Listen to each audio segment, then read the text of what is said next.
Подпредседателе, колеги претеници. Значи јас моето излагање за буџетот ќе го почнам со самиот буџет. Колку е, значи имаме ние рекордно планиран буџет од околу 4,5, приближно 4,5 милијарди евра, значи точно 4 милијарди 422 милиони евра. Врз тоа имаме околу пола милијарда, нешто над пола милијарда, значи 544 милиони евра имаме дефицит. Сега прашањето е на кој начин вие ќе го полните овој екстремно надуван буџет, а и на кој начин планирате да ја пополните таа дупка во форма на дефицитот. Како и минатиот буџет, една од работите што ги планирате се задолжувања. Значи сега имаме негде околу 813 милиони евра задолжување, повторно близко милијарда евра.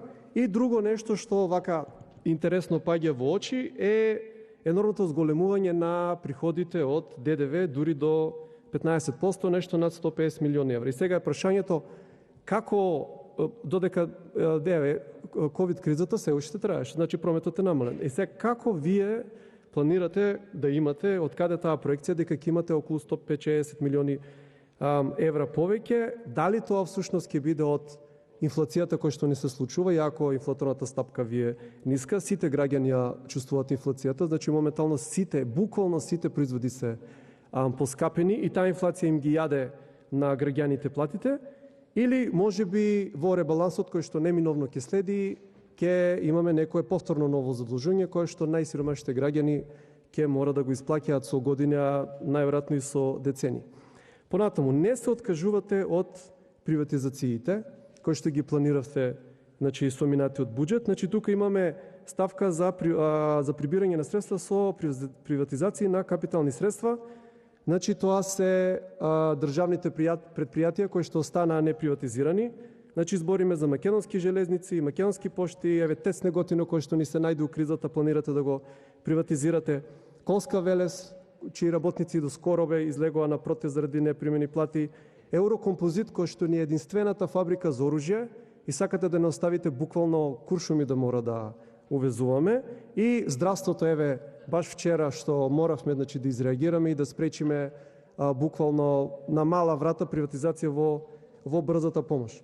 И на крај, секако, вашиот план за приватизација на плодно земјиште. Значи тоа во ниедна држава го нема. Еден од најбитните ресурси, можеби најбитниот ресурс е земјата, посебно плодната земја, и тоа апсолутно не сме да се дозволи. Значи вие никако да научите дека 90-тите завршија и дека ова веќе кај обичниот народ не поминува. Значи веќе приватизација е грд збор, тоа е пежоратив. Луѓето веќе не веруваат у тие приказни дека наводно со приватизација ние ќе ја кренеме економијата. За вакво распрачување на национални ресурси, значи на природни ресурси, ја ќе ви кажам, и се креваат и револуции. И ние додека сме особрнието, тоа апсолутно нема да го дозволим. Сега, например, како можеше овој буџет да се полни наместо преку што реков кредити и преку енормното ДДВ, преку инфлацијата, значи може да воведете данок на луксус. Значи конечно да се осмелите да ја даночите олигархијата и нивните приватни луксузирања. Потоа данокот од добивка, например, да го вратите на старата ставка 30%, што беше меѓу 94 и 96 мислам. Значи тука збориме за средства, значи збориме за пари кои што не се реинвестираат. Тие пари буквално истекуваат од оваа држава, значи тие или се држат во банки, или се користат за некои луксузи.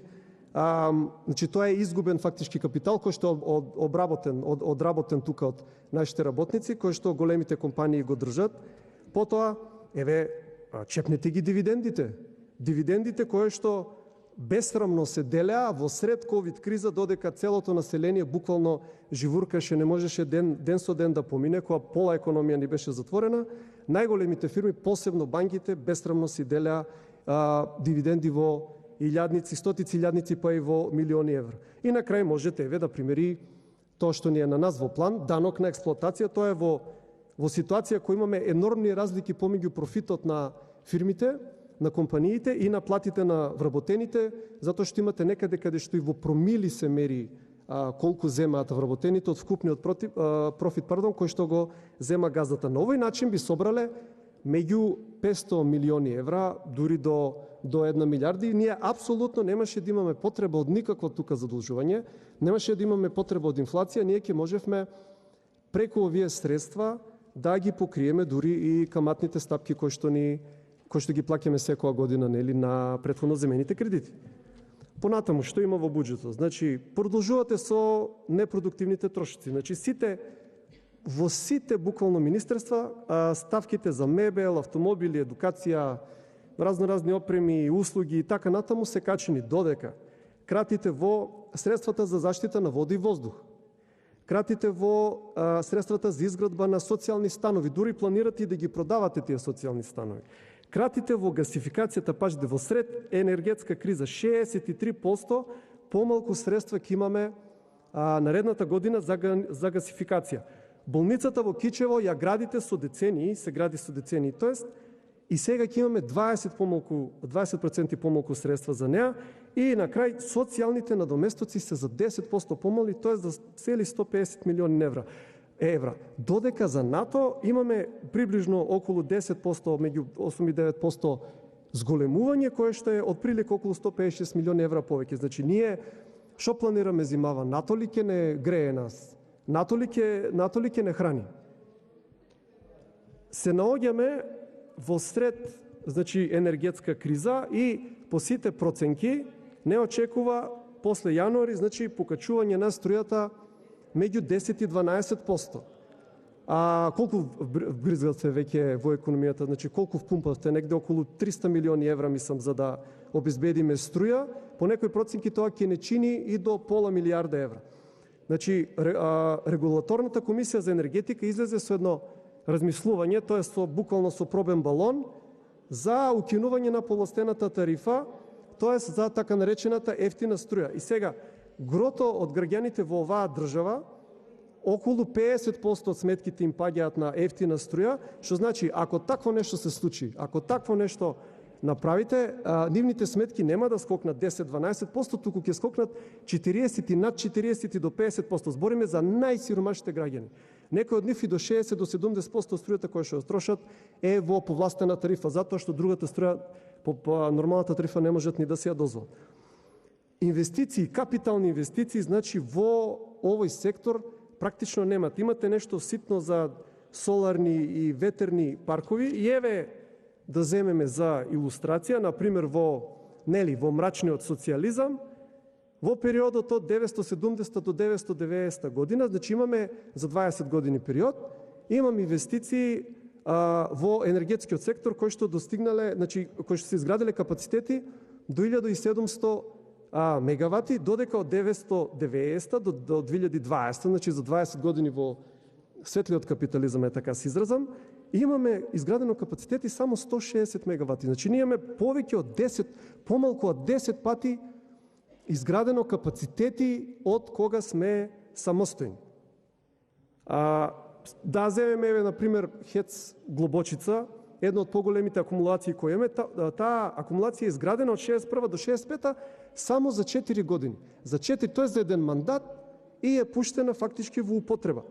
Ние капиталните проекти тука ги влечеме со децении. Значи, ќе земеме, ќе донесеме одлука за физибилити студија, па после следува физибилити студија, па после следува тендер за физибилити студија, па потоа ќе се усвои таа студија и таман да се почне нешто да се прави, се поништува и процесот се враќа, значи, на почеток, а парите се трошат. И вие имате во овој буџет негде околу 40-50 капитални проекти кои што се буквално препишани од ланскиот фактички буџет, кои што не се ни почнати или се во тотално, значи, почетна фаза. Единствено нешто што се случи, да речем, инвестиција, само за жал приватна инвестиција, беше тоа што го спомна и премиерот баш се фалеше, значи збориме за соларниот парк Стипион, кој што ќе се простира на 452 хектари, француска инвестиција од 270 милиони евра, која што ќе има капацитет негде од 360 до 400 мегавати. Значи, оваа инвестиција требаше да се најде во овој буџет и мораше да биде државна. Не е као дека ние можеме секаде на секое место да градиме соларни паркови. Значи тие места се ограничени.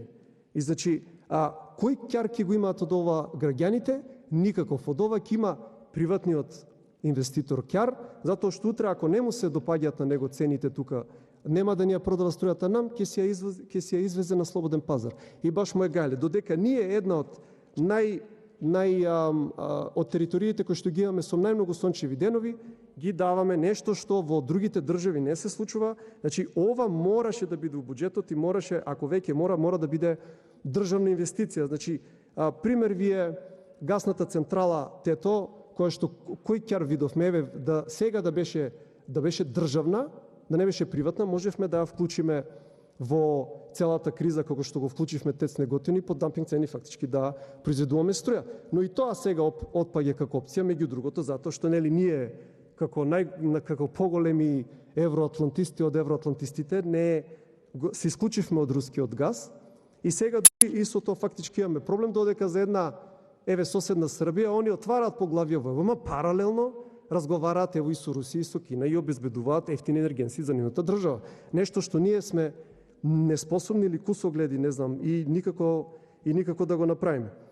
Значи да завршам, ние како партија, како единствена левичарска опција, која што има економска визија различна од сите други партии, не бевме тука во парламентот кога на тој швајцарски незаконски неуставен начин се носеше Преспански договор, но сега сме тука. И ова, распрачување на природните ресурси, кое што е рамно на национално предавство, се додека е левица во парламентот, ние нема да ви го дозволиме. Благодарам.